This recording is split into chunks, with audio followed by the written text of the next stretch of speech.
On the morning of July 9th, 1834, the bells of St. Mark's Chapel did not ring. By noon, a crowd had gathered outside the wooden church doors. They were bolted from the inside. When the doors were finally forced open, 3 bodies were found lying near the altar. There was no blood, no sign of struggle, and no possible way anyone could have left the building alive. To this day, no surviving record fully explains what happened inside that chapel. Before we go deeper, let me know what city you're watching from tonight, and if you enjoy forgotten historical mysteries, consider subscribing. What you're about to hear is presented as a historical reconstruction.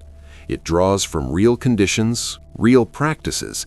Some details are dramatized to help us understand how an event like this could have unfolded in a place like St. Augustine at the time. Now, let's return to Florida. The year is 1834. St. Augustine was not a place where mysteries happened. It was small, fewer than 3,000 people, a humid coastal settlement where daily life revolved around the harbor, the market square, and the church bell. Most residents had known each other for years. Disputes were small, crimes were rare. News traveled quickly because there was so little of it. St. Mark's Chapel stood near the center of town, a modest wooden church with whitewashed walls, tall, narrow windows, and a bell tower visible from nearly every street. It was considered the safest place in the settlement, which is why the silence that morning unsettled people before they even understood why. Father Miguel Herrera had rung the chapel bells every morning at sunrise for over 2 decades. He never missed. So when the bells did not ring on July 9th, several townspeople noticed immediately. By mid-morning, a few curious residents walked toward the chapel. They found the doors shut. When they tried the handles, they didn't move. The doors were secured from the inside with the heavy wooden bar used only at night. By noon, a small crowd had gathered. The blacksmith was called to force the doors. Several men stood behind him as he wedged iron into the frame and pushed with all his weight. When the wood cracked and the doors opened inward, the first thing they noticed was the air.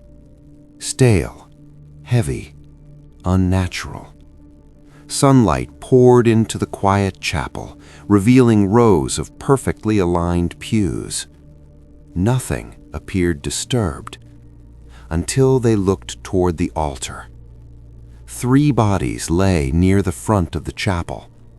Father Miguel Herrera, Eliza Moore, age 19, Thomas Moore, her younger brother, age 14.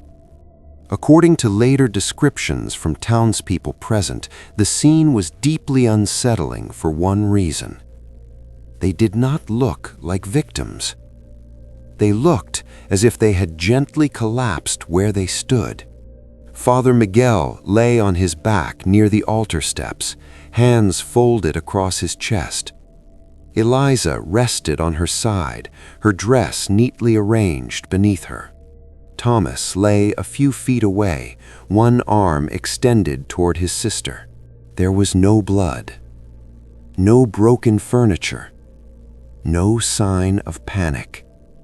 And every window in the chapel was still latched from the inside. The Moore family had moved from Georgia 5 years earlier.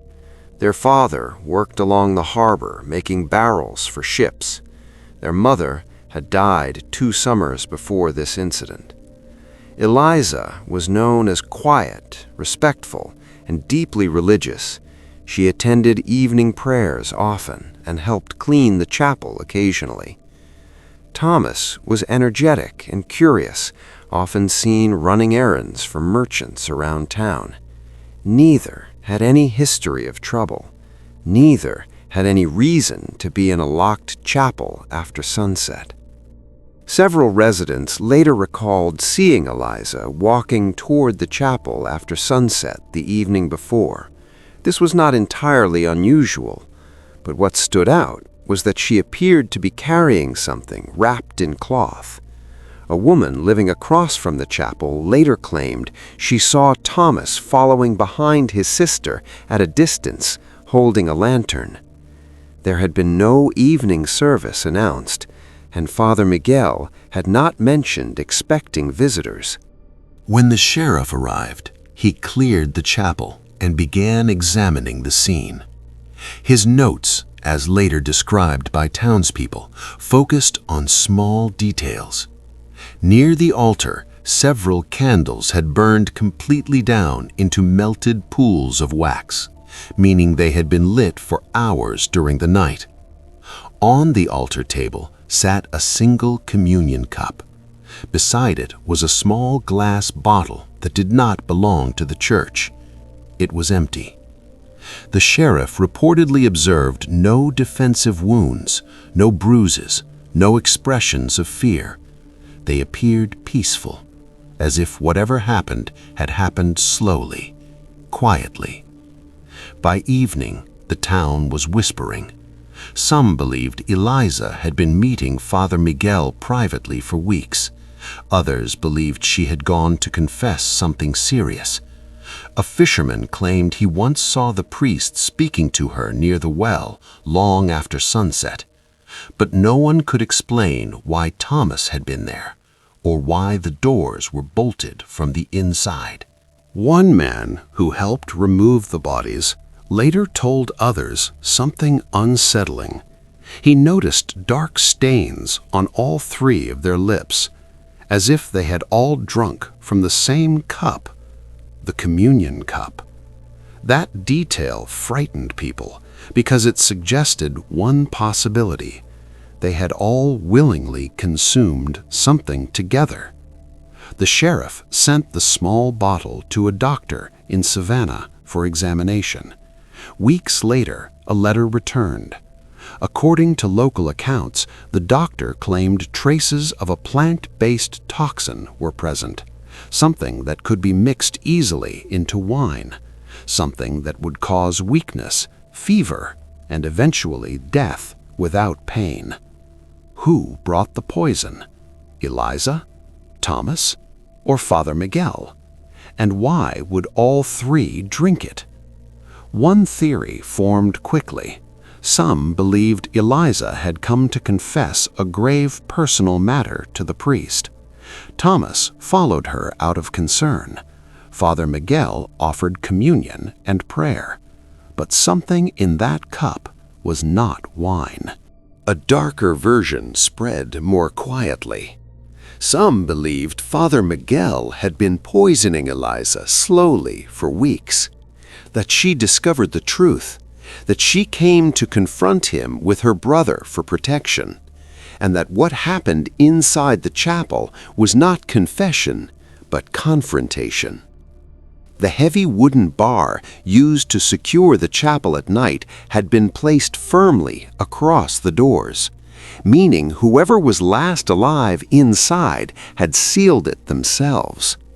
There was no secondary exit, no hidden path, no explanation for how the last person could have locked the doors and still died inside. The official report listed the cause of death as fever from contaminated drink. No arrests were made, no blame was placed. Father Miguel was buried without a formal sermon. Eliza and Thomas were buried quietly beside their mother. The chapel was cleaned the next day, and services resumed that Sunday. For years, locals refused to take communion there. Some refused to enter the chapel at all. Parents warned children not to linger near the doors after sunset, and whenever the bells rang in the morning, people remembered the one day they didn't. Months later, Eliza's father reportedly told a neighbor something strange. A week before her death, Eliza had asked him a question at dinner. She asked, "If 3 people drink from the same cup, is it still a sin if they all know what's inside?" He assumed she was speaking about Scripture. He never asked what she meant. No surviving document explains why 3 people locked inside a chapel all died quietly at the altar.